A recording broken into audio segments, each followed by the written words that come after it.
Welcome back, guys. Another episode of the Student Kings podcast. Today we have a very special guest. He's a WPT champion, a WSOP champion, a PGT champion. The accolades go on. He's got $5.4 million in earnings. Mr. Brek Schutten, welcome to the podcast. Glad to be here. Glad to have you, man. So I have a question for you, Brek. You have obviously an incredible resume already, $5.4+ million in earnings. I looked back to your first cash, and it was in 2016. Did you play poker before that? So I played a little bit before that. I think I started playing in the fall of 2015 or so. But yeah, first cash would have been 2016. And it was MSPT Firekeepers, where I coincidentally just saw you this past weekend. Yeah, one of the best stops around. Yeah. What happened around that time to make you start, playing, the mid-major circuit? Had you played, just like friendly poker before that, or what was that like for you? What made you decide to play there? So in high school, I had played a little bit with friends here and there. Just, it was moneymaker boom time, watching the World Series in college, playing in the basement dorms. After that, kind of just got away from it. Didn't play it for years and years, and then heard a radio commercial back in 2015 for actually it was a Heartland Poker Tour stop up in Mount Pleasant, Michigan.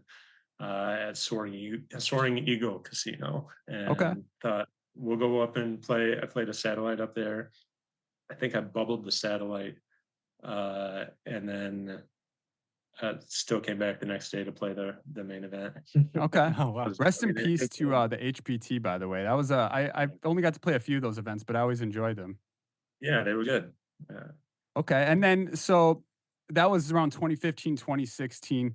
I noticed, I kind of went through your Hendon, and I enjoy looking at Hendons from the bottom up to kind of see how someone's career progresses, right? To see what, how they start entering into, especially someone like you who's a high roller, right? You play all these big buy-in events and stuff like that.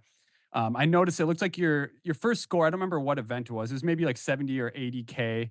Do you remember what event that was? I'm sorry, I'm not recalling at the moment. But I think the first one that really I thought was a big score was I got a 7th in an HPT event for I think it was 24,000. Okay. Yeah.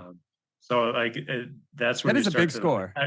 I remember sending my friends pictures of cash. Yeah. Oh man, this is so much cash. Are you kidding me? Yeah. And then that's when I started really thinking, oh, I can do this. After that, I think you're the 70,000, that started to feel a little bit more real. I think that was a Chicago Poker Classic. Okay. If I remember right. Well, in Hammond, Maine, is that the Chicago Poker Classic, or that's the WSOP circuit, right? There's WSOP circuit, and they only have WSOP circuit now. Okay. And then they used to have a Chicago Poker Classic, which was hosted by the same venue. It's just not WSOP related. But I can't remember if that one was a circuit event or CPC. I know I had some deep runs in both of those. Okay. So. Well, I see here you got third in the Hammond, Maine for 136K, which was your first six-figure score. And I'm sure at this point, this is only just within a few years of you starting to play poker. At this point, you probably are starting to feel validated. A follow-up question to this is, I know that you're actually or maybe were or are, you can confirm that, an ICU nurse. Yeah. Yep. Okay. Are you still an ICU nurse? Yeah, I actually just sent my manager an email last night that I'm going to be stopping here and coming up wow. for the foreseeable future, doing some other nursing stuff though. One thing I wanted to mention about that before we move on is, as an ICU nurse, I when I look at you, it almost seems like you seem like that kind of fitting person. I don't know you personally, but I don't know, you give off empathetic vibes, which is, I don't know, maybe it's just intuition speaking, but I could see you doing that as a career. Yeah. Well, and you said you were doing some other nursing stuff. Yeah.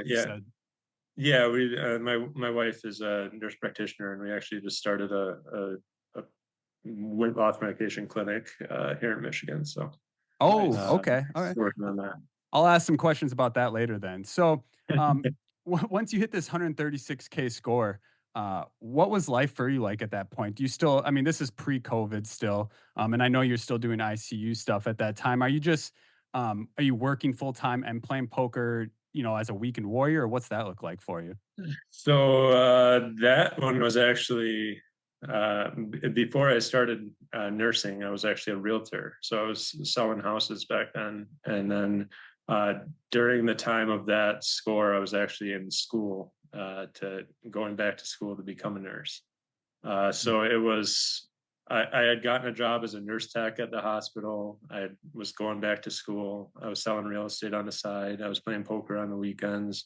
I had I think I had 3 kids at the time at home, waiting on Oh, my wow. fourth one, and so it was a busy time. But so like having a decent score like that was kind of like life changing in the sense that like you feel a little bit more free to be able to do the things you needed to do. Like I pursuing nursing, it's not cheap, it's No. not easy. I was able to not work as many hours as a nurse tech. And my Incredible. wife was able to spend some more time with the kids. But I mean, life changing versus, Right. life altering, I guess. Yeah, I I would mean, say. 136K is a lot of money, obviously, but it's not going to give Yeah. you financial freedom for many years. Yeah. Yeah. Um, It just kind of like helps out, helps pay the bills for a little yeah, while. it gives you a And, little bit of, comfortability, which is awesome. I'm sure, especially yeah. when you have 3 kids with a fourth on the way, I know that stuff does not get cheap.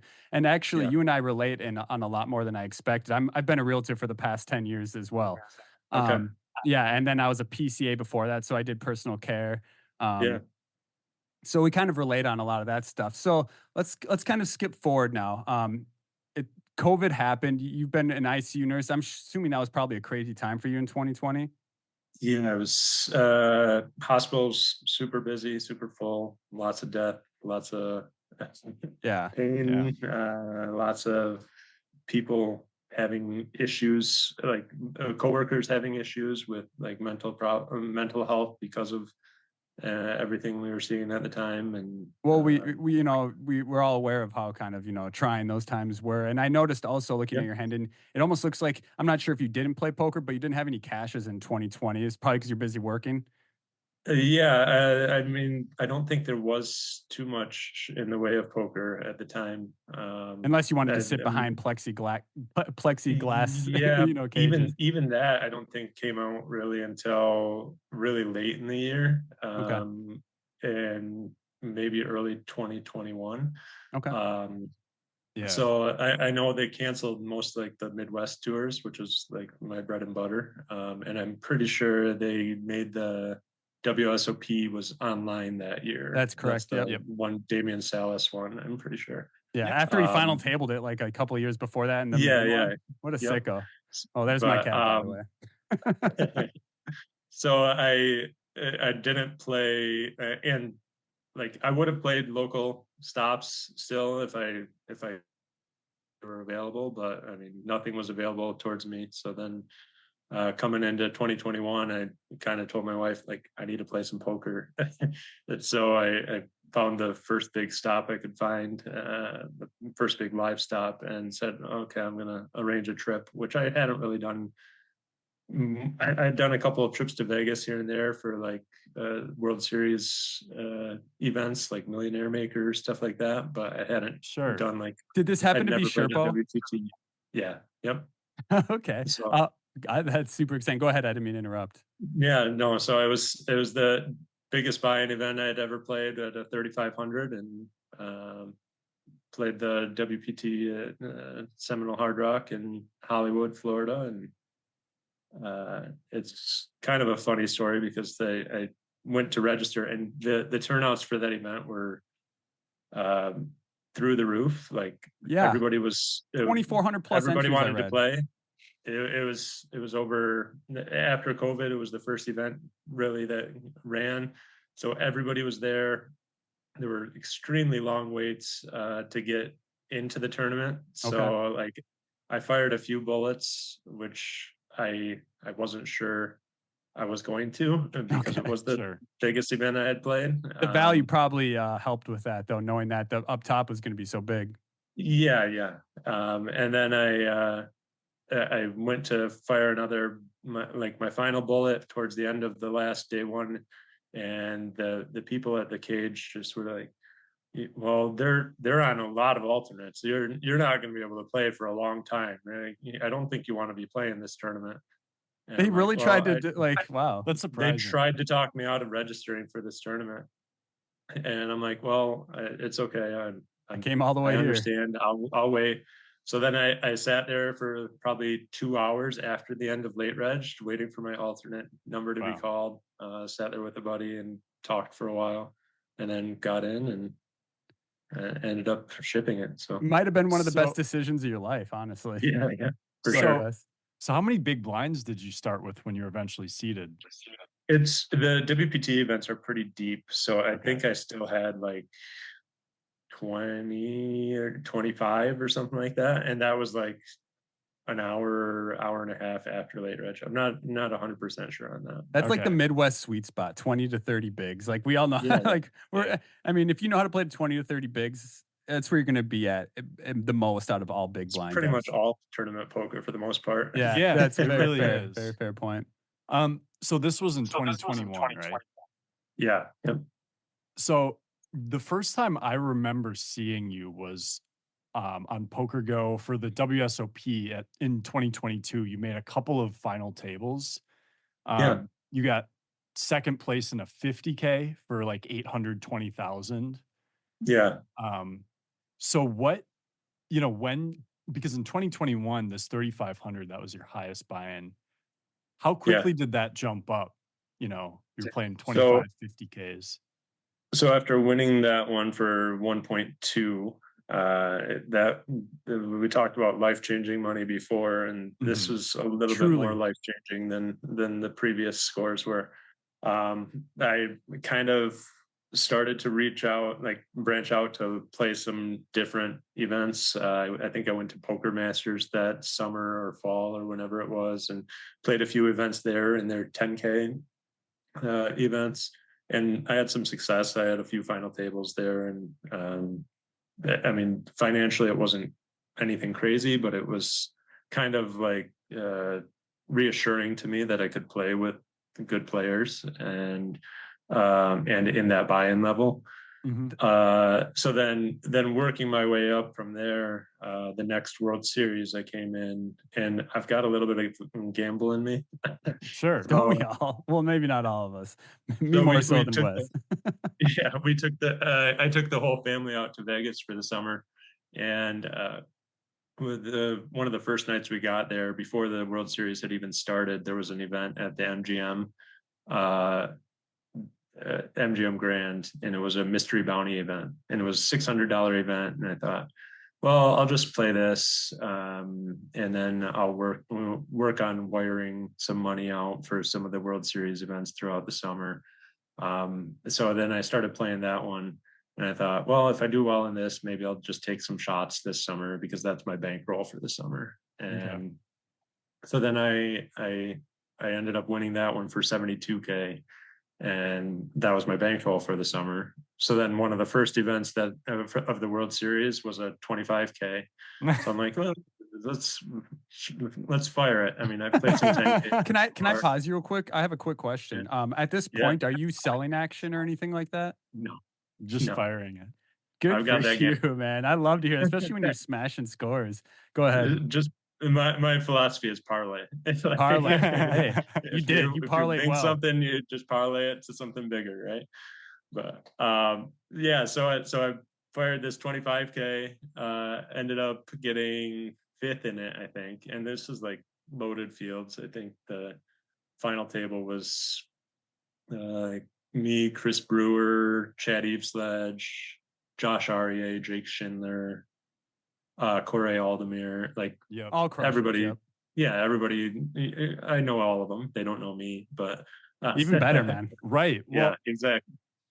yeah, I remember seeing that final table, and I knew who most of them were, and I didn't know who you were, and so I was like, is he like known by these guys as he in the high roller scene, but I just Yeah. haven't seen him? Or So a few of them were starting to know me at that point, but not quite, like not as well as I knew who they were. That's Right. for sure. Well, you won the Seminole Hard Rock Poker Open, which is, I mean, and it was the biggest WPT field at the time with 2,400 plus entries. That probably put your name on the map quite a bit.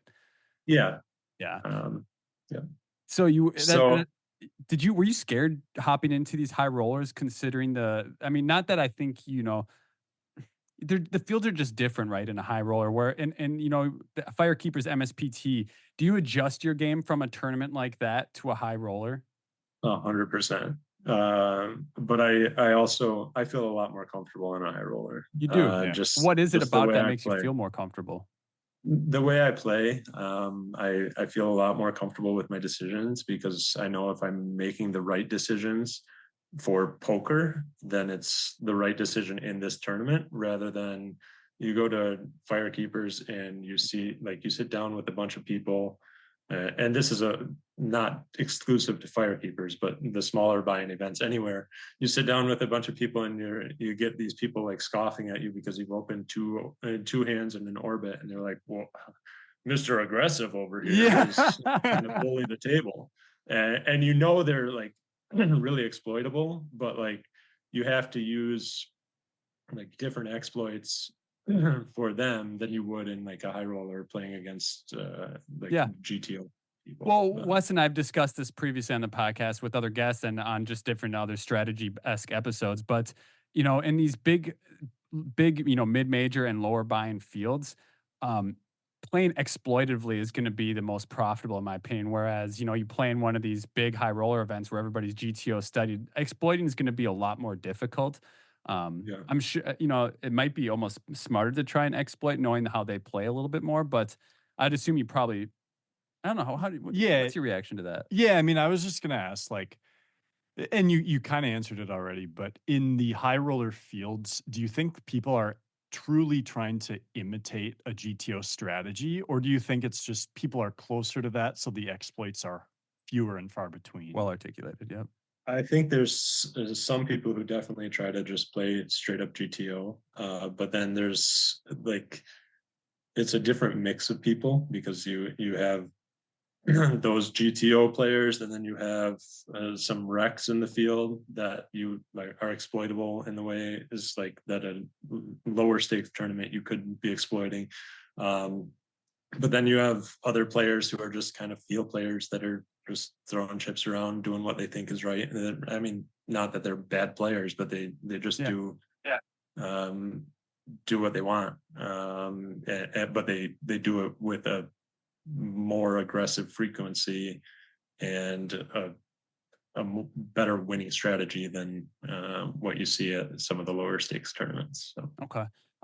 Going back to SHRPO, before you won it, you said that, excuse me, not SHRPO, after SHRPO, the WSOP, the 25K, you said you got 5th or 6th in that one. Is that right?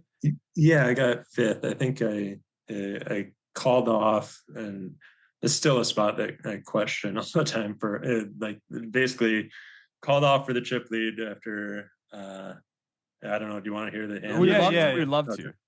It was Chad Evesledge had like all the chips. I don't remember the exact numbers, but he was the button. I had about 20 blinds in the big blind, and Karai Aldemir had like. Did you have ace blinds. jack? Yes. Yeah. Yep. So Karai had like 8, or I think 8 or 10 blinds in the small blind, and Chad just shoves big blind with king 8 suited. Korai calls with king queen off, and I am in the big blind with ace jack, and I just say like I'm ahead of their ranges at that point, so it's like I just called off. It would have been a pretty massive chip leader if I win that one, but he flopped flop came ace high. He flopped a flush draw, or Chad flopped a flush draw. Mm-hmm. Turn was clean. River hit his gut shot straight draw. Man. That's kind of turn gross. getting. Yeah. So I have something, that's something I want to mention about that that's interesting, especially in these spots where you're, 5, 6-handed or less even.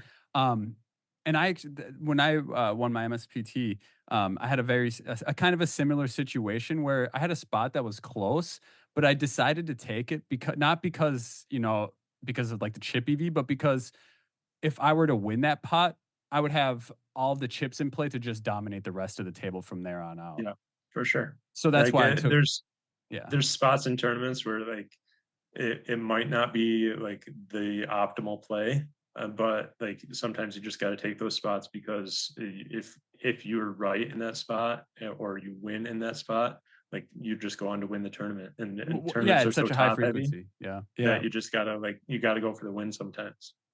I like And that a lot. yeah, and so I remember watching that, and I can't remember if it was the announcers or someone I talked to, but I think whoever it was said that the call with Ace Jack was a good one.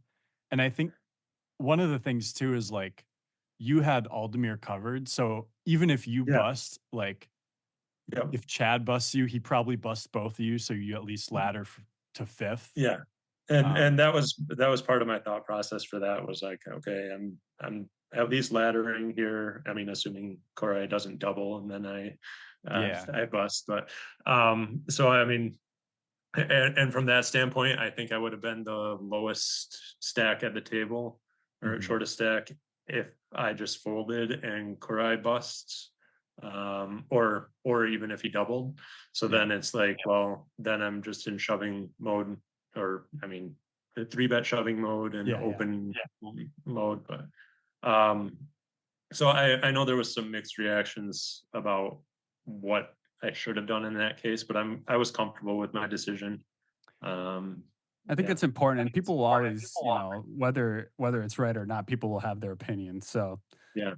Yeah. And people, I know there were some people that were questioning it because I had made my decision pretty quickly. But I make all of my decisions pretty quickly. So thank God. yeah. Yeah. Is that the sort of spot? Do you think if that had been a table of 5 amateur players, do you think you would have tried to conserve your stack more, or is it probably the same decision? Maybe, but I still think like it's strong enough there that I can still take that spot. Again, going for the win. I know. I mean, the only argument against the fold is just the ICM of laddering. But you look at the players at the table, and even lesser players are going to be really concerned about laddering after that. Mhm. So if I come back and fold that spot and I'm the shortest stack at the table, the chances of me laddering 2 more spots while I blind down and then like reducing my chances of winning the tournament are like I don't think that's worth it at that point for Yeah. me. So Yeah, that makes sense. so yeah, I felt pretty comfortable with it. And I mean, to be fair, you came and capitalized, we'll say, on it just a year or two later. So what Yeah. was that, 2022 or 2023? So that was 2022. So Okay. after I busted in fifth to Chad, I went to dinner with my wife, just out in the hall, and they had some restaurant between Paris and Horseshoe. Mhm. Went to dinner there and talked about it for a little bit, and then like, well, there's a 50K going on right now. Yeah. I mean, I just won. I think it was 300, like 325 or something like that. I Yeah, won time to through that. parlay. Yeah, and I already had my bankroll from the previous win at the MGM.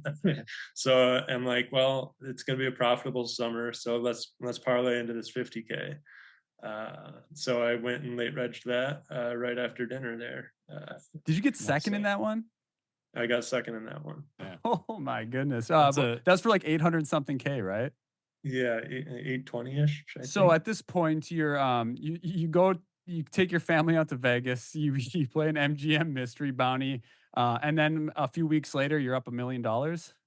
Yeah, Man, accurate. that's quite the summer. That's actually incredible. What did the rest of the summer look like after that? The rest of the summer was pretty I don't think I had any other really Yeah. deep runs. But I I mean, you mean, locked up maybe a a few. nice profit. You had your Yeah. family there, and I mean, how cool is that? Actually, a question just popped in my head. What did your wife think when you said, "I'm going to play the 50K"? So, I mean, go for it, I guess. I love that. She gets a lot more nervous in the poker spots than I do. So, but she understood, like, okay, we're gonna have some profit this summer, because Yeah. I mean, there was no way I was going to go through 400K of buy-ins if Yeah. Yeah. I didn't have And high rollers. And I'm assuming she can already see at this point that poker is doing good for your family as a whole. Yeah. So she's probably Yep. supportive in that sense, which is incredible. Yeah. I recently got married earlier this year, and I'm very thankful to have a supportive wife that I mean, I was gone all summer with Wes at the WSOP, and then all the traveling for the MSPTs during the weekend. So having a supportive spouse has got to be one of the most important things, which is Yeah. incredible. So 2022, you have an incredible summer to start it off. Whatever you battle basic variants after that and don't have any massive scores. Jump. Did you have anything between that score and your 25K bracelet win? I'm not sure. Obviously, you were I playing know. Poker Go Tour events. I think that you had won some of Yeah. them. Yeah, I wasn't playing like most of the Poker Go Tour or anything like that. I know there was, I can't remember exactly when it was, but I won, I think it was a 15K at a win during one of their Win Millions things for like 215. But I can't remember. I think that might have been Okay, before that summer. man, just so many massive scores. It's really hard to hard to tell Yeah, which one it's came hard, before. hard to remember exactly when they were, but That's incredible. um, Okay, so let's jump forward a little bit now. So you've kind of established yourself at this point. You have established yourself. You have a seven-figure score, multiple six-figure scores. You're now playing high rollers.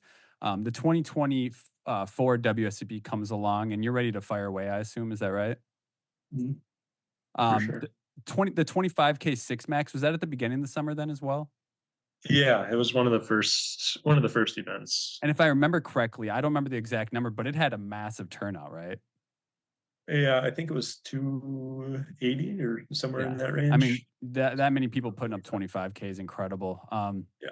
You ended up shipping that your first bracelets in that tournament for 1.4 million. What was the feeling of winning your first bracelet? Was that like your end goal before you had one, or is it just another step towards, financial freedom for you and your family? What was that moment for you like? So it's always been a bucket list item since I got back into poker. I have kind of shifted a little bit as far as my thoughts, because the WSOP bracelet was always the thing that you Yep. have to have. And then I kind of realized, like, after winning a WPT, I'm like, this is a lot harder to win a WPT championship, or like any WPT event, than to win a World Series event where there's 150 bracelets a year versus like A what, handful. 7 or 8 Yeah. WPT events a year. So, but yeah, it was definitely something that I had always wanted to accomplish. And then getting second in a 50K 2 years before was just like, it's amazing in poker how you can have win life-changing money and be so disappointed at the Mhm. same time. It is a wild And thing. my second came to Jake Schindler, of all Yep. people, and that Oh, was right when all the controversy yep. was happening with Ali and Jake and all that sort of stuff. Yeah. Um, Makes you think and there about were, justice and how there is. yeah, yeah, and there were a couple decisions, like, heads up, that I just kind of questioned. Like, I bluffed off. I bluffed to double them up in a kind of weird spot. So like that goes through your head, and I don't fully regret it, but it's like, you don't know if you're ever going to be in those situations again. So Right. to be Yeah. able to come back Once it and be doesn't in that work. situation. Yeah. And Yeah, yeah, and scams aside, speaking of Jake Schindler, he's yeah, still obviously an incredible player. So yeah, for sure. So, you're still up against one of the best, right? It's Yeah, unfortunate that he had to take that other route to tarnish his and Ollie's name, because I had respect for both those players, which I'm sure yeah. you did too before all that came Yeah, up. and I don't have anything against him. It's just, Yeah. I mean, obviously the whole poker world was against him at the time, so Yeah. Oh, felt absolutely. like I there was a remember little that. bit more on my side at that time. Yeah, I remember watching that and rooting for you as well during that time. In the 25K you won, I have a hand I wanted to ask you about. Um, Yeah, there's, I think, 6 people left. And you might remember, you might not. I actually brushed up a little bit, watched some of the content this morning in preparation for this interview, where again, I believe there's 6 left.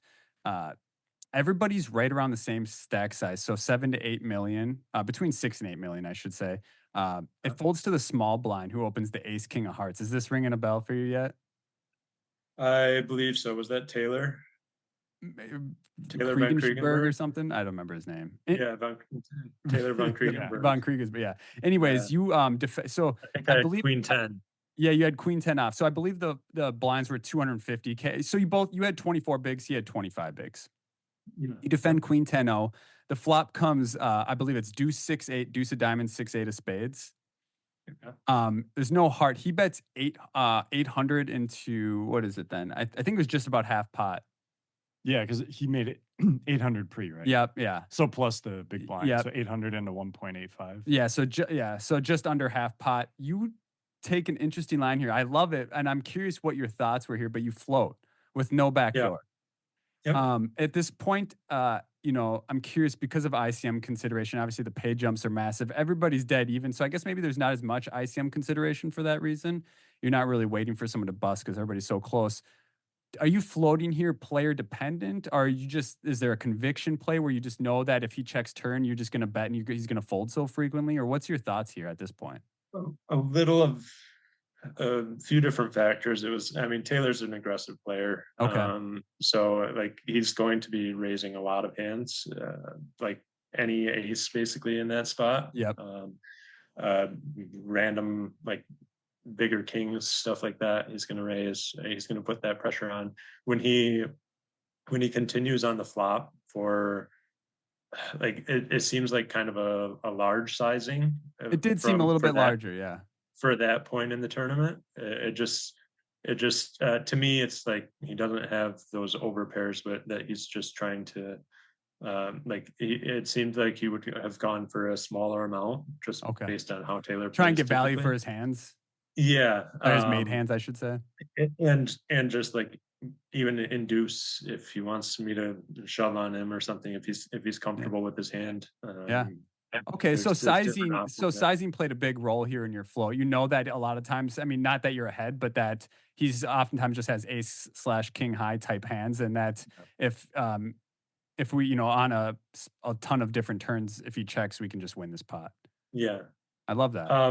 And there's just other options of like, so I'm not at that point putting my tournament at risk, but I'm trying to like set myself apart from other people at in the tournament yet. So whether that's me going down to a shoving stack of 10 big blinds and just working my way back up from that, or if I'm winning this pot to become one of the chip leaders at the tournament, to be able to bully some of the middling stacks again and hopefully become a favorite to win it. Like those were the options for me.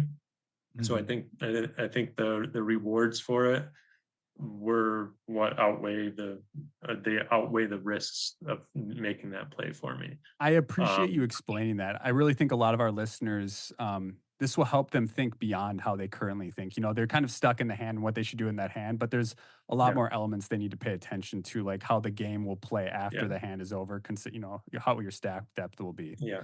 And with the stack depths, I don't remember. You said the flop was 8 high. Is that right? Yep. Deuce 6-8, 2 spades. So it's. I mean, that definitely favors my range. Yep. Like in that spot. So like, if he doesn't have anything, and our stack depths are to the point where like if I have an 8, we can like. I'm happy to play for stacks, blind versus blind at that point. Yep. I mean, not thrilled when he shoves after I like if I bet an 8 and he shoves, I'm not thrilled, but I'm not folding either. Well, right. He can have a ton of semi bluffs as well. So yeah, so it's like when I know I have that range advantage, then I can bet that turn. Like it doesn't make sense. I'm never raising an 8 on that flop, so I'm not going to. I appreciate you explaining how you thought through that. And that's kind of what I aligned with or what I thought you were thinking. It's just taking it to the streets, which you love to see at those kind of points in the table when there's so much money on the line and not just being scared. I'm not going to say it's the right play. I'm just It going to doesn't have say to be like that. though. You know what I mean? It Like, just felt right for me at the time, and that time it happened to work out for I me. don't think GTO dictates what's right. You know what I mean? So Does yeah, so I guess I was gonna phrase it kind of similar to that. Like, is that the sort of play that do you think if you're at another final table with him or something, is that like something he might have rewatched and like taken a note I'm on? sure. Um, Or any, I maybe, suppose but at anyone. the same time, there's not a whole lot he can do about it. Right. Just because he's out of position, Yeah. and like, uh, so I float flop on that flop, and then is he just going to blast off on turn, like, and just hope Definitely, that his ace yeah. king is good, Yeah. or That it seems weird to do that. Yeah. Yeah. The turn ended up being a I 4 of diamonds, bringing in another flush draw. He checked. You bet 1.4 into 1.4 into 2 point. What did I say it was? It was into like 3 point you something. bet 45% pot. So that I could tell you that much. And then he Yeah. just snapped fold, so you ended up winning that hand. I thought that was a cool Yeah. hand. So Yeah. And I guess when I'm talking about like exploiting, it would be more like if he were to have an overpair there, he would maybe take that same C bet sizing or something. It's possible. oh, to try and I exploit him, you're saying? Yeah. I got you. yeah. Oh, I got you. Yeah. Yeah. Yeah, I mean, it's gonna be. I bet it'll be tough for them to ever kind of find that spot together again, but maybe not. Yeah. I think Taylor's not the guy who's necessarily going to like change the way he plays Okay. just because somebody played a certain way against him. But Okay. Yeah. yes, I understand some people would potentially try to exploit that spot as well. Do you want to get into some of the nitty gritty? Yeah, I was gonna like go off a couple of things here. So for you started poker 8 years ago, really, and it sounds like things really took off a few years ago. Also, you're an ICU nurse and you have 4 kids. Like, how do you get 5 better kids at now. poker? I Sorry. thought you said ICM nerd. Oh, nurse. Yeah, honest. I mean, I guess I want to know, like, are you an ICM nerd? How do you study? How do you get better? Like, So the way I've always approached poker is like I just got into this groove where I just loved all poker content. So Mhm. like watching videos, watching like final tables, watching like I loved watching all the old EPT content with Yep. My man, I always James Hardigan and Joe yeah Stapleton, and yeah, like those are great, like good production. and you can see the entire hand. It's not like WPT where Yeah, they're cutting out all this bullshit. You know what I mean? yeah. So I always watch those. I think when I first started out, I watched some like basic like poker training video on YouTube that just kind of gave me the basics. But then it's from there I just started watching what other people do. I downloaded Pio Yep. solver, whatever Yeah. it is, a few years ago, and then I tried to run a hand, and I'm like, this is very confusing. I It don't is. really know what I'm doing with this, so I kind of just gave it up, and I don't really look at solvers. I mean, I I've love looked that at honestly. So some solve outputs and stuff like that from like when other people have them in videos, and like I understand how they work and kind of GTO concepts, but I'm not the one that's going to be playing perfect GTO poker either. well, I think like you said, and I relate with a lot is I was not overwhelmed. I consumed poker content like you did. I was obsessed with. I remember back in the day, 10, 15 years ago when I lived with my parents, I would sit there and go to sleep to WPT coverage every night. I would Yeah, watch Jason Somerville on Twitch. He's the only person Twitch streaming at that time. This was like yeah, 2012. I'd watch him yeah, all night long. And I just was obsessed with watching poker content. And what I think that does, especially nowadays when you're watching poker content in contrast to back then, is that when you're watching the best of the best play, and I've explained this before, you'll naturally integrate GTO strategies into your yeah, strategy by watching that. yep. So, and that's yeah, and I can tell like a lot of the stuff you do is super creative, and I do love the exploit status of that. We have a question, a reoccurring question that we ask. I feel like this would be a good time to answer, and I think I know what he's going to say. You want to ask it? Oh yeah. Would you consider poker an art or a science? I'd say it's definitely a mix, but it's like the way I approach it, it's more of an art than a science. But I mean, you just gotta. There's so much as far as knowing your opponents, and you have all these people who don't know poker at all. They come up to you and say, "Oh, do you have a good poker face?" Yeah. And Do you it's count like cards? that's not Do you that's not count quite cards? it. But like understanding like people Mhm. and their tendencies and what they're like, is this person the type of person who's going to fold top pair if I make this bet on the river? Like Yeah. you gotta like understand these sorts of situations and individual tendencies. Well, Um, and that's sort of that's totally accurate, and I think that goes well into, the way to think about poker well is like you shouldn't like look at a solver and say, "Oh, I need to bluff here." yeah, Necessarily, it's like, okay, they're supposed to fold this hand. Are they yeah, going to? Like, do I think they're yeah, going to? Do I think they're going to fold extra yeah, hands? Um, yeah. and that Well, also leads in. Go ahead. Go ahead. and with solvers, like I do have an issue with solvers because with the solver, you're also limited by your hand. Mhm. And so I'm not saying that solvers are bad or like that they don't implement winning strategies, but like um, what happens when you're completely card dead for a few hours during a tournament? Like you got to make something happen at some point. Um, so like if you can make something happen with a hand that's not solver approved versus blinding down until a solver tells you to uh, get it in. Yeah. Mhm. Like I mean, there's different ways to approach it. Um, How do I you don't push know. back at that when you're carded? I think a lot of our listeners would be interested in hearing about that. Do you try and go for do you just look for specific exploit type scenarios then? I mean, there's no real Yeah. solve for not having cards, Yeah. but like Mhm. you take a few more spots than you would be taking Okay. otherwise. Like if you're, I mean, if you really don't have any cards that are playable, then you have to play the cards you're given. So Okay. uh, I don't know. Interesting. So, so when you play against, because you did mention there are some players who really do try and imitate a solver, but I would Yeah, imagine that they actually have some leaks too. Like there are ways to exploit them, yeah, even though the whole point of their strategy is to be unexploitable. So, talk a yeah. little bit about some things you maybe see there. Um, it's I mean, like a solver's like you said, it's meant to be unexploitable. But like Mhm. you can, for some of these guys, you can pick up on what they like, some of their thoughts during the hands.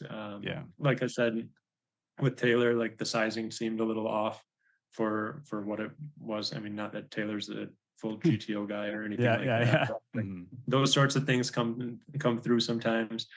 Those are a little bit easier to see during high rollers when you're playing against players who might be less comfortable with the stakes, just because they're going like one leak that a lot of people make is just betting big when they have a big hand, like the very simple stuff. Like Mhm. We love those. I You see see it that at Firekeepers a lot. even in 25Ks. You see some of these players come in and they're like, oh, okay, well my open size is 2.2x, but then all of a sudden you see them open to 3.2x, and it's like, okay. Then you wait to see the showdown, and it's like, oh, sure enough, they had kings. Like, okay. Okay. I'm Like, glad to Interesting. see that you hear that you see that in high roller events as well. I personally have never played anything over 10K like the main event yeah, and stuff like that. it's a So little more rare, but like you get some random like businessmen in these things, and it's like, yeah, there's still those exploits. More so sizing's post flop and kind of judging the person's comfort level with the hand at that point. But Yeah. okay, okay. Do you think if you had to pick out of the players you've played against in the high rollers, is there anyone who comes to mind as like one of the top GTO players or one of the top feel players? um, so I've always been impressed with how Koray Aldemir plays. Me Okay. too. I I wouldn't say he is either GTO or feel, because I think he's a decent mix of both. But and that's evident by the fact that he won a main event. Like, he can't win a main event just like, it would be extremely hard to win a main event playing GTO. Yep. But I know a lot of people talk about Chris Brewer as being one of the most GTO or best GTO players. It's hard for me just because I'm not That makes sense. Yeah. perfect GTO person to like know if they're doing exactly what GTO would do in these situations. Yeah. So I think I love that you play at these stakes and don't consider yourself a GTO player. I think a lot of people are mistaken that they think you need to be studied up on all of the deepest concepts to be able to succeed at these levels, and clearly that's not the case. I think, and correct me if I'm wrong here, but you seem like and I've said this kind of, I'm not sure if this is something I made up or not, but a conviction player. Like you like, if you have a thought and it feels good to you, like you're like, this seems like it's going to work, or it's going to work a lot of the time, you're just going to go with it regardless of what the book says to do.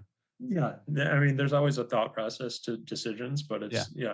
I'm not gonna just do what they tell me to do. And with the high stakes, like, you can play GTO and try to minimize your leaks against GTO players, or you can try to increase your exploits against the non-GTO players to be able to accumulate chips. I mean, there's more than one way to accumulate chips in a tournament. Yeah. And every tournament has non-GTO players in it. Yeah. Otherwise, they wouldn't run. And it's clear that you're a very thinking player, which is the most Yeah. important aspect, right? You have plans, right? You set, so for sure. I think that's Thinking is important in poker. Yeah. well, I mean, definitely. okay, thinking is very important in poker, but like if you go and play some of the tournaments we play, you might think that some of these people are just on autopilot. You know what I mean? Yeah, for sure. They're just like, Yeah. this seems like a good time to play. That's their reasoning. You know what I mean? Like, I'm just gonna. You see the guy who just folded for 3 hours and then shoves Jack 8 offsuit in a random spot, and you're like, what? Like, He felt good about is there it. any thought here? Like, sometimes people will just get fed up. Don't mistake that for a conviction play, fellas. Yeah, no, I think that's important to hear. I know, when I several years ago was trying to get better at poker, and there are a lot of people that I know who are kind of in that pre-professional phase, if you will, like really trying to get better. And I think there can be sort of an over focus on stuff like, oh, I get 3-bet and I have ace jack off. Well, I'm supposed to 4-bet 60% of the time. And last week Max and I did a episode on pre-flop 4-betting, and it's like, well, the chart here says you're supposed to do that, but it's only making you such a small amount of EV. So it's like, even if that's what the chart says, you can be like, okay, well, this guy doesn't 4-bet with anything but strong hands. So now ace jack is just a fold. It's just gone. Get rid of it. Yeah. And when you move their 3-betting range to like 3% of hands instead of the 17% of hands are supposed to be doing 3-betting, but then it's like, oh yeah, maybe the 4-bets are just value at that point. Yeah. Well, and I think from how you've described it and how I know Max has gotten better over time is like, even if you're not sitting down and looking at these charts, you kind of pick up on which hands are going to play the best and which players are going to be too tight or too loose. And just by repetition. Yeah. And so if you're smart and you're practicing, like, you can kind of come to similar conclusions a lot of times, and then adjust when you need to. And I think a lot of people focus too much on like the micro decisions during a tournament. So like you've got these, like, we kind of touched on this a little bit already, but like you're making these decisions on what you're going to do with this specific hand, but they're not paying attention to what that does for their stack size. Like, what does this decision do to my chances to win this tournament or come in top 3 where all the money is in this tournament versus so I think a lot of people tend to overfold in spots, even if it is technically a plus EV chip play. or chip EV play, they'll fold in a spot where they could have a stack that propels them to the top 3 finish if they had called and were right. And instead they folded, and now they have a chance to ladder from like 50th to 30th or so. Yeah, you would have to reaccumulate. I wonder, Brek, if this is one of the reasons why you are good at closing compared to a lot of people. Is because you. I mean, Go ahead. I feel like that's one of my major edges, is just thinking about the macro decisions of a poker tournament. Yeah, But That's a great way to put it. well, yeah, well said. And actually, you know, to my fellow GTO robots out there, or as ICM nerd, as we referred to it, like Not an ICU nurse, an ICM not an nerd. ICM nerd. So when you're studying ICM, what it really shows is what the dollar value of your stack is right now, but it doesn't take into account future playability, as as you were talking about, Brek. And like there are spots in the tournament where that matters so much, where it's like if there are 16 left in a tournament, laddering up to 9th or 10th is not that much more valuable. Yeah. So the ability to put so much pressure on people, like if you put yourself in a spot where you could come into the final table top 2 in chips, that gives you so much of an advantage. Well, you look at like Michael Adamo a few years ago, whenever he was crushing all the high rollers, it's like at half the final tables that he won, he comes in as this massive chip leader and he's shoving 80% of hands because of the ICM, the pressure that it puts on everybody else. Like he's shoving jack, any suited jack is a shove for him because of his stack size compared to the rest of the table. I love so that. like that's like an extreme example of it, but like we talked about the ace jack hand where I called off and lost or got busted in 5th in a 25K. But if I win that pot, I'm able to put on so much pressure to the rest of the stacks, just like Chad was able to shove king 8 suited and from the button with no problems, because everybody else's stack size and the ICM pressure, like some people would fold ace jack in that spot. Like and you even printing would have money. folded like A7 on or something. Yeah, for sure. A7's a snap fold for me in that spot. So like just so much ICM pressure that you can put on people. And Chad, of course, goes on to win that tournament for 1.4, I think it was. So the difference between 323,000 is what I got, and 1.4, and that's $1.1 million difference. That's quite a few buy-ins. Definitely, for that decision. So it is. Wes, before, I know our time's a little bit limited today, so I just want one more thing I want to say, and then we should get into that hand discussion with him regarding one of your hands. Do you know which one I'm talking about? Yeah. Okay. One thing I just wanted to say that I kind of thought I've been holding on to here, and hopefully I can articulate this well, is to the GTO players, is don't have like a false consensus bias. And if you're not familiar with what that is, it's don't think that everybody's thinking on the same level as you. Make sure that you're aware when you're thinking in GTO about how your opponent's thinking of you as well. I might be late for that to make sense, but anyways, keep that in mind. No, that's fair. And I did have one last quick question before we hop into that hand, because when we looked at your Hendon mob, it looks like you have a lot of like online WSOP cash. I know WSOP is, now in Michigan, so you probably play a lot of stuff on there. Do you prefer live or online, and do you play differently online? 100% live. I like live poker so much more. I don't play that much online poker. It's just when there's like over the summer, I played quite a few just because there's bracelet events, and having won an early bracelet, it's like, well, I only play no limit, so it's not much of a chance. But like you look at Ian Matakis or a couple years ago, it's like maybe there's a sweat for a player of the year, so you play a little bit more online. I think I do definitely play different when I play online a little bit. Just clicking buttons is a lot easier, and people click buttons a lot. Like it's not just easier for me to click buttons; it's easier for other people to click buttons online. There's Shout out no to Ian Matakis, by the way. Yeah, Ian Matakis is a good friend of ours. We've had him on this podcast a couple of times, actually. Okay, nice. That's interesting because I think a week or two ago, Max mentioned something about how when you're playing online, you don't have that drive home equity. You can just click rebuy or click into a new tournament. Or just go to lay in your bed, right? Yeah, exactly. It's like, oh, I busted. Time for bed. Yeah. Mhm. Yeah. Whereas in a live tournament, like Wes said, the drive home equity adds a lot more of like, I might fold here because not that you should or shouldn't do that. You shouldn't probably do that, but Right. It's a bad strategic decision, but it it's a definitely reality. it's a reality. Exactly. Yeah. What let's roll into that hand here. Yeah. So this is an interesting one. And I'm actually going to give you a situation, and your opponent is actually me, or you can just, we haven't really played much together, but Yeah. consider it someone who at least seems to know what he's doing. Oh, here we go. Here we go. Solver nerd. I'm just kidding. All right. So the spot it's day one of the MSPT. Blinds are 501K. You are under the gun +1. You have 70 or 80K. I am under the gun. I opened to 2,200 and I've just under 40K to start. You look down at two kings, king of clubs, king of hearts.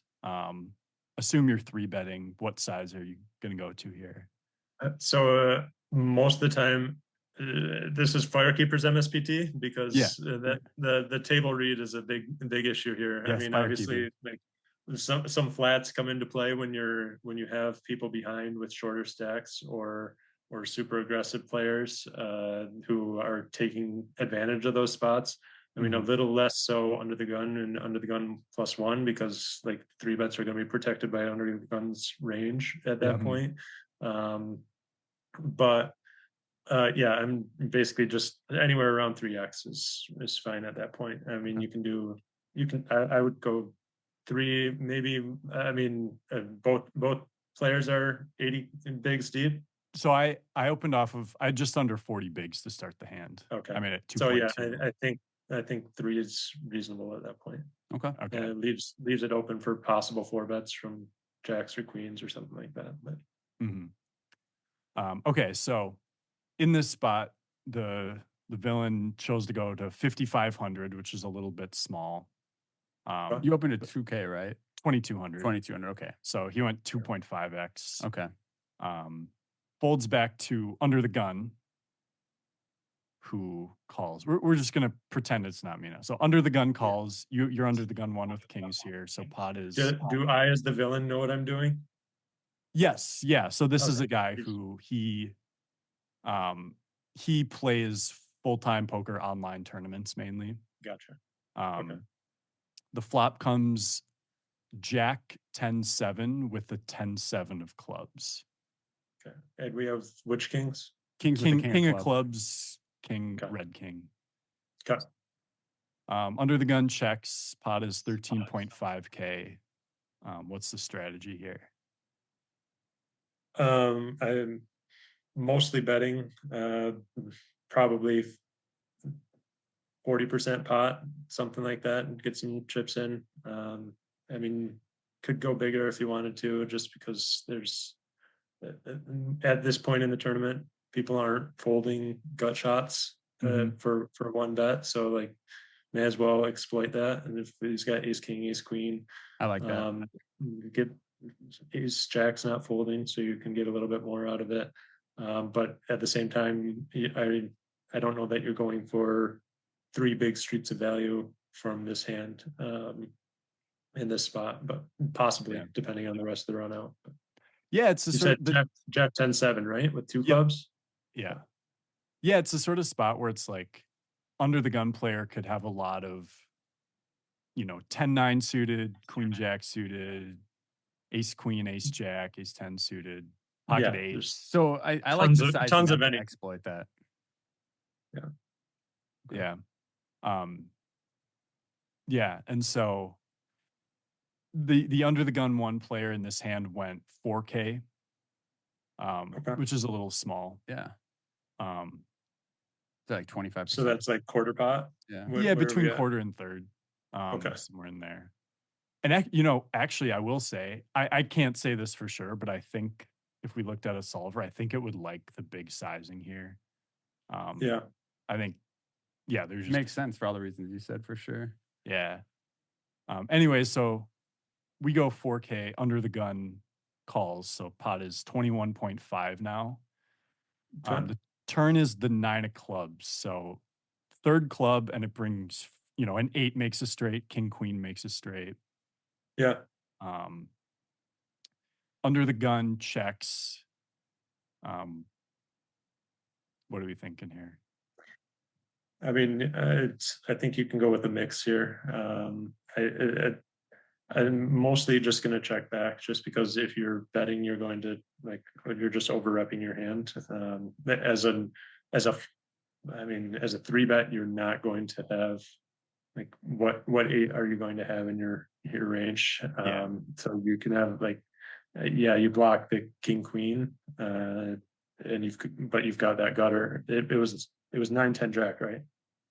Yeah, Yeah. Jack So 10 7 9. Yep. So king yeah, queen is so there.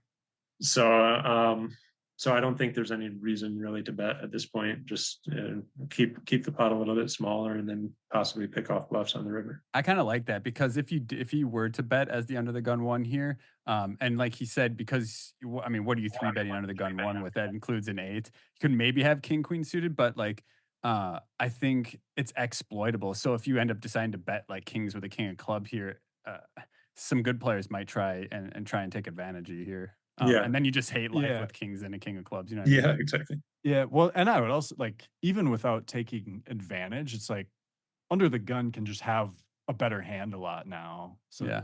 Yeah. Well, that as well. Right. You could just be beat. So Yeah. yeah. Okay.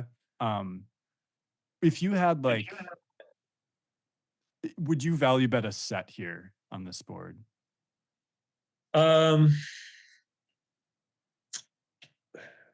Sometimes. I mean, I think it would depend on the player and how I felt about them. There's definitely some value in value betting a set here to try and then just check back river, or even on non-threatening rivers to be able to value bet that as well. It really depends on the player if you think that what their opening range is, because like you said, so if it's you as a player, I think there's some value in betting a set at that point. But then you also have to think of what value is going to call,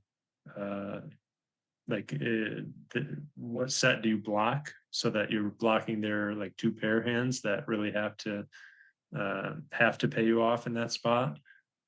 Right. So if you were to have bottom sets, so you unblock the top 2 pairs suited and stuff like that. Yeah, that might be a little bit better, but you also unblock, or you're beat by 2 other sets too. So yeah. And then we have to contemplate: are we 3-betting, pocket 8s or 9s pre-flop from under the gun one here as well? Yeah. So I mean, I think it would be pretty hard to have any set. I mean, you could have 10s or jacks in that spot, but yeah, I don't see 8s or 9s as or 7s as a 3-bet in that spot typically. Same. Okay.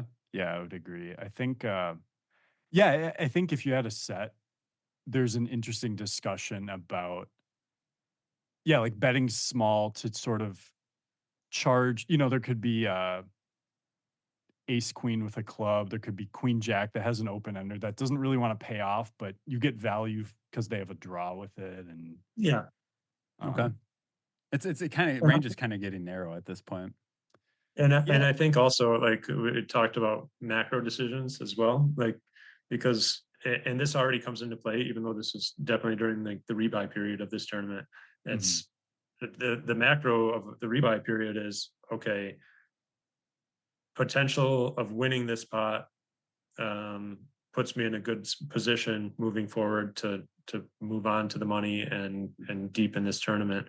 Whereas, okay, if I lose a big pot, I can still rebuy, or potentially build the stack back up from that spot. Yeah, so. Yeah. Even if with your, as the player here, if you double under the gun up, you still have above starting stack. So it's it's not that detrimental to take if you had top set and you bet small and got jammed on, Yeah, you can call if you think there are going to be some bluffs, and you can exactly. suck out if you're behind, type of thing. Yep. So, yeah, that's interesting. So it did go check on the turn, and the river was an offsuit 6. So final Okay. board is Jack 10 7, 2 clubs, then 9 of clubs, offsuit 6. It Pot was is nine of clubs was the third club. Yep. Okay. Yeah. Yep. And then so under the gun has a little under 30K at this point. I think 28, and bets 16K. So 3/4, and you've got 2 kings with a club here. I, I'm just calling in that spot. Like, I mean, I'm not folding. Again, it's the equity of the pot. Like, if you can ever have a bluff in that spot, if you can ever have ace queen, ace clubs, or even going for some really thin value with like some suited ace jack hands or queens or anything like that. You said it was 30K in the pot and 16K bet.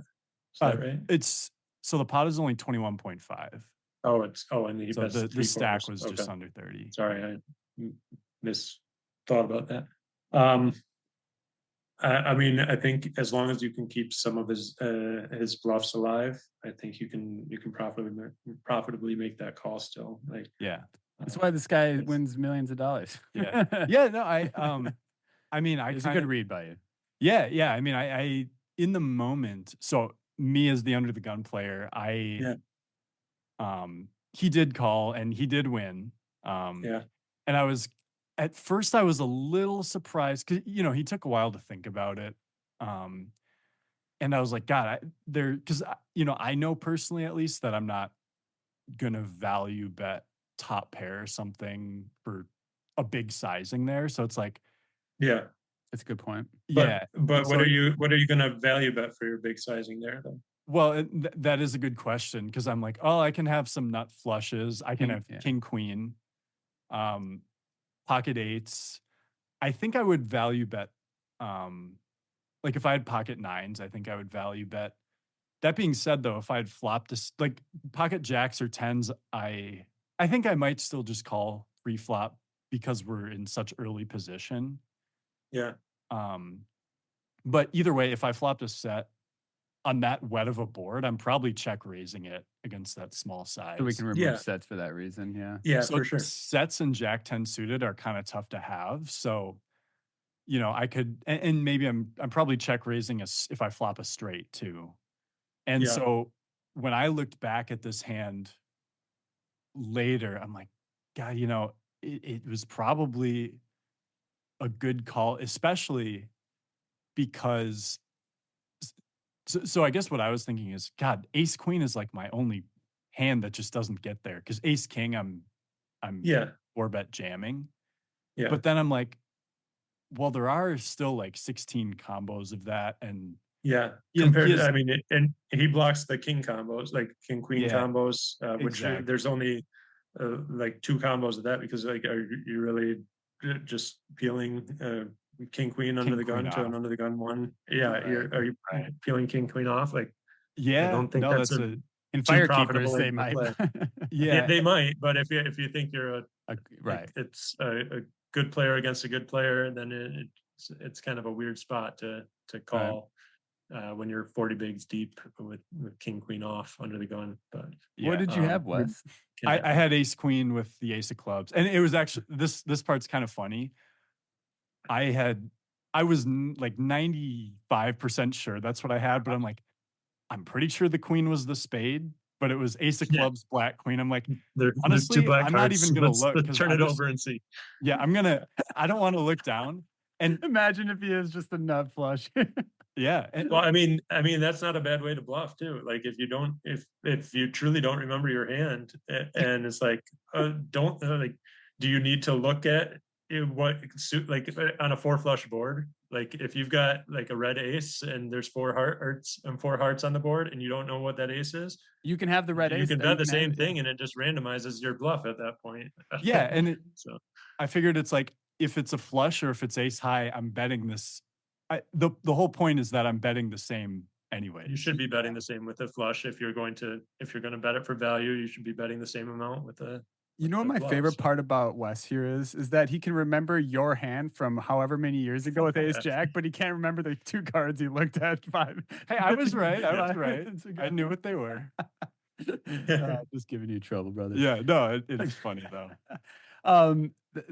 Wes, that's a good hand to bring up. Brek actually nailed it. He did say, our opponent can obviously have, ace queen with the ace of clubs as a bluff. And then you said it's hard to kind of think through all those decisions in the time of one hand. Like, the fact that you shouldn't have any sets or straights because you would have check raised the flops on those boards. Yeah. It's really hard to get through all of the nuances of the hand by the time you make a decision without it, getting the clock called on you. Yeah, but I think it's, as the hand progresses, you can kind of think about that. And to my For sure. opponent's credit, he was really thinking about it on the river, and I think that's what it was. Obviously with kings, he wasn't thrilled to be facing a bet, but one thing I was going to say too is like, if he had aces, that's probably worse to call with because now there are more king queen combos, and we just said ace queen is kind of my main bluff hand, and if two of the aces are gone, it's probably means it's a lot worse to call then. But I think he made a good call. Yeah, it was. Yeah, but also with the macro decisions of it again is like, okay, so he makes the call and he wins this pot. That's basically he adds 35,000 to a stack or so from that from what he would have been at. I mean, the chances of him making a deep run from that point are so much better than folding. Okay. And I don't know. To me, it's just the opportunity to put yourself into a better position almost always outweighs the risk of like putting yourself in a worse position. Yeah. Do you think that that's one of your advantages? Do you think that most people in general tend to be too risk averse? Yes, I think so for sure. I have a bunch of friends in poker and I hear a lot of stories from them about poker hands and stuff. And a lot of them focus on hero folds or like big plays that just didn't work out, and it's just focusing on a lot of the negatives. And when I go into a pot, I try to think of like, is there a way I can win this pot, and if so, how? Because like I'm sitting there trying to accumulate chips. I'm not trying to preserve my stack. I'm trying to build it. Yeah. Right. Yeah. I appreciate, hearing about the macro decisions. Like you said, it's a great way. I don't know if I've ever really heard many people like they discuss, the next option or like options outside of the hand, like macro decisions you're saying, but no one's ever really worded that way. So I think that's something that I can hang on to and really utilize. Yeah. And I feel like not only within the poker tournament, but how you look at playing poker, I can see it too, where, now obviously you've had other sources of income. I think if poker was your only source, maybe you go about it differently with buy-ins. I don't think he does. Yeah. But maybe he does. Maybe he does. I mean, it's becoming more and more my right, source yeah. of income, but so but yeah, it's definitely not as risk averse as a lot of people are. Yeah, and I think it probably has led to you being a lot more comfortable in the moment, because that For sure. the 5th place you got at the World Series, was that your first high roller tournament, like a real 25K? I think I had played 125K at the end of the Poker Masters the year before, but then that would have been my second one. Okay.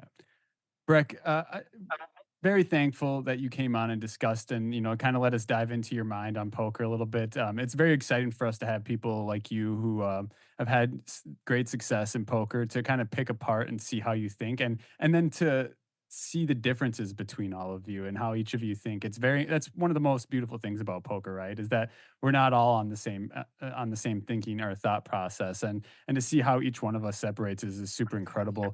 Um, One last question for you: if you were to give some advice to a new player, what would be some of like your first thing that came to your mind? Uh, First thing that comes to mind for a new player, like brand new player, or like knows Someone the who's game a played little? poker, but Maybe new to taking it seriously. yeah, new to taking it seriously, right? They've got their hands wet or whatever the saying is. Yeah, I'd just say consume as much content as you can. Watch high rollers, watch other not high rollers, Yeah, watch events what you can, and see what people are doing, because whether you're going to do what they do or not, you're understanding what other people are doing at that point. yeah, and I So think you that can, helps you deeply, like intuitively conceptualize these things, so that when you see it at the poker table, you're able to, without having to think much about it, come to better decisions. yeah, for sure. What is on the docket for you for the rest of this year? Bahamas. Ah, Oh So yeah. that's uh, incredible. You're gonna as play. much as I'd love to support WPT over WSOP during that time and go to the win instead, it was just kind of too good of a situation to pass up with taking the family down to the Bahamas. So Okay, that's awesome. The family's coming with you. I hope you guys have an incredible time. I hope you run extremely thank you. well. I'm going to sweat it. I'm not going to be there, but I'll be there sweating you from Yeah. back here in Minnesota. Yeah, so I actually have a question. So that's WSOP.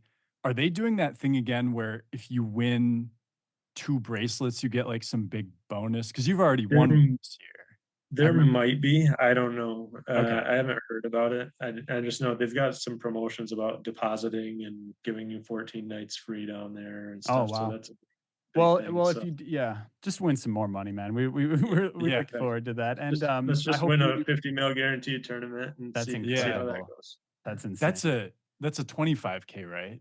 Yeah. Yep. They need 2,000 entries for that. They're already running day ones online through GG Oh, Poker. Yeah. okay. So So they've that makes already sense. got a pretty big prize pool. A lot of satellites to kind of juice that up. Yeah. Breck, Yeah. I hope you have an incredible day, man. I know you got to go pick up your kids and get on with the rest Yeah. of your day. Wes and I are going to go. Actually, we have the Fall Poker Classic going on at Canterbury here in Minneapolis. So we're going to go hop in Nice. that event. And then we have the $1,100 main event this week. And I'm assuming you can't make that one. No, That's too I've never bad. been out there for poker, but it's kind of a long ways away. So Hey, I it's just drove to probably- you, man. But that I one know is a it's lot bigger. I'm just kidding. a little Um, hard leaving 5 kids at home with my wife. So I hear that, man. Well, I wish you all the best. It's been a pleasure getting to know you, talking poker with you. I hope that if we cross paths again, at a live tournament somewhere, that we could say hi. And if you have any questions for us, make sure to let us know. If any of our listeners have questions for you post podcast, we'll follow up with those for you as well. sounds good. Thanks for taking the time to be here with us today. Yeah, thanks, All Brek. right, thank you. Appreciate it. Hey guys, hope you enjoyed listening to that episode with Mr. Brek Schutten. Super incredible dude, obviously an incredible poker player. It was a lot of fun to kind of pick his brain and see how he thought about poker. And honestly, I was surprised. As a high roller player, I expect a lot of these people to just be like strictly GTO or yada yada yada. Right? Yeah. I feel like they're not, and that's why, I sort of asked him about that, but I know that his background was not necessarily being a professional poker player for his whole adult life, Yeah. And yeah, it was cool. It's like he hasn't really been doing it that long, all things considered, but his has so much resume, success. his resume is legendary already. So I hope that success continues for him. Yeah, and he's such just like you can tell he's a smart, he's very smart. He's very down to earth. And an ICU nurse, like that takes a specific kind of person. That's incredible. Yeah. Wes, it is time. 1 year ago today, you owned my soul. Yeah. Well, it's going to be 2 in a row. All right. Good luck to you, because we're going hard this year. We're going to give our Fall Poker Classic main event predictions. We cannot include ourselves. We cannot include people we used last year. I don't know who's firing and how much they're firing, so I mean, good. If one of our players just ends up not firing, that's just a loss on us. So we got to kind of just guess here on who's going to fire the most, and who we think is going to do well based on that information. We'll go back and forth. Yeah. So you get first pick? I get loser second, third. You get fourth, fifth. I get sixth. Loser gets to go first. Yes. So perfect. Well, you got slapped around last year. Wes not only had like everybody final table that he chose, but he ended up himself getting second for over 100K. So congrats to that, loser. Thank you. It was a little less than 100K. But after the the last longer, yeah, we chopped that up. Okay, so my first pick, we each get 3 picks. Winner buys the other like $100, $200 dinner, $100 dinner. Yeah, $100 dinner. Yeah. Okay. If there's anything else, we'll talk about the rest of it off the air because just for legal reasons. Yeah. Who do I want to pick for my first pick? I don't even remember who I picked last year. Do you remember? I know I picked Cooler Carney. I think you picked Paul Cross, who did make day 2. Yeah. You picked Jay. And I picked Jay. What sucks is I kind of want to pick Jay again because I just think that kid's always going to just bank it off. All right. You going to do it? I'm going to switch it off. No, but I'm going to go with another young buck. Okay. I'm going to go with Mr. Jason Hoffman. Ooh, there we go. Yeah, Jason made an incredible run. Was it the main event? Yeah, he got 30-something or 40-something in the main event for $250,000. Jason, I really hope you're going to just fire away at this thing, please. I imagine he will. All right. Yeah. And he's obviously a very good player as well, very well studied. Who is your first pick? So I am going to go similar. I'm going to keep it in the youthful. All right. These kids are up and coming, and they know what they're doing already. So I'm going to go with Arlo, and I don't remember how to pronounce his last name, but he's that kid with that weird mustache. He's just going to keep firing and firing. Yeah, and that kid's got heart, and I love that. That's what you need in poker. So Arlo's a good pick. For my, I get the next pick too. Oh, this is bullshit. The snake draft. The snake draft. Yeah. Okay. We just, I thought I just got to go first because I lost last year, but okay, we'll do snake. Yeah. Second pick.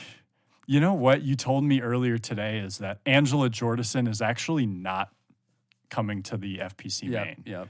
We had dinner with her at Firekeepers, and she said she was coming. And so, Angela, if you're listening to this, I just want you to know I wasn't going to pick you anyways. I was.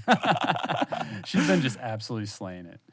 Yeah, for 2.5 years, but she's had some great runs in the last month or two as well. Like 3 different wins. Anyways, who's your second pick? Anyways, my second pick is going to be none other than Aaron Johnson. That's a great one. Aaron, if we're talking about this summer, he got second place in the Monster Stack at the World Series for 700-some thousand. Yeah, or more, wasn't it? Yeah. Yeah, and then he followed it up with a final table in some 10K turbo bounty. Yeah. He got 9th in that. So yeah, it's Aaron Johnson. We all know Aaron Johnson. He's a crusher. He's been a crusher. We do all know Aaron Johnson. Yeah, so that's my second. So let's hear. You get to do your last 2 picks now. Hey, Wes. Who am I picking? Robbie Wazwaz? Robbie Wazwaz.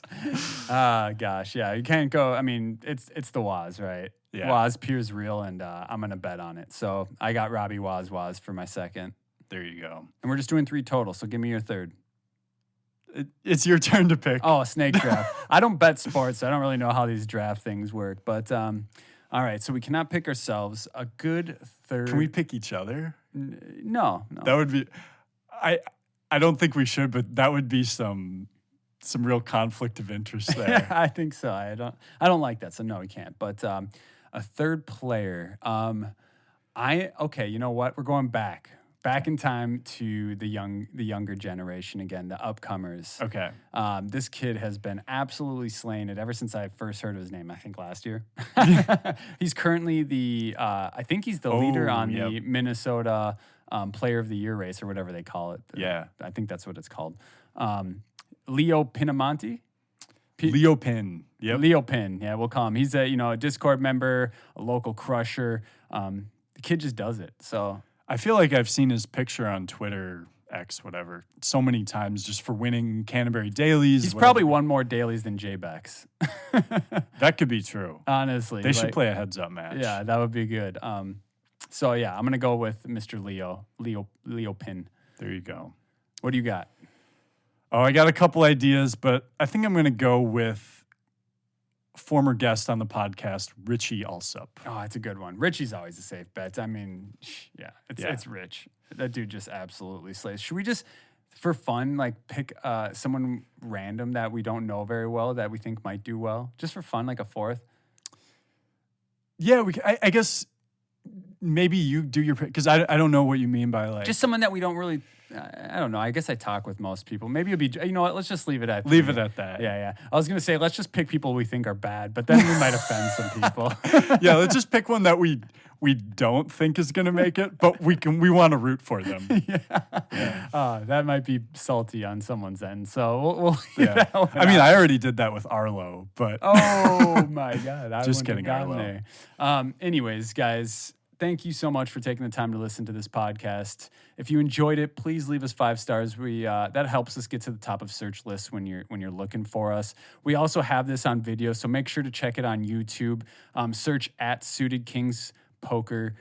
We might be a little buried because we're a new channel, but we'll put links in the descriptions and everywhere else.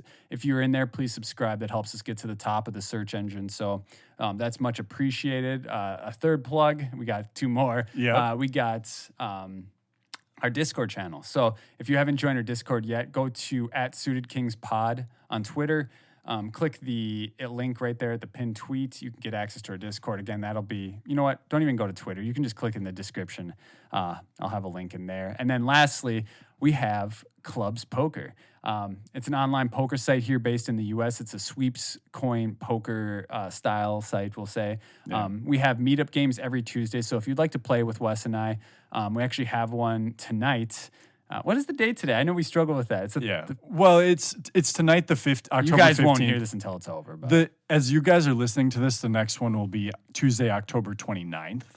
there you go. Get in there, play with us online. It's a lot of fun. Yeah. Max and I, we might deviate a little from our normal play styles. We might just sometimes go all in or We like to float just one another splash. with 9 high Yeah. and no draw. Yeah, we really like to take it to the streets in these games and just have fun. So if you're looking to have some fun and play for, some sweeps coins, Yeah.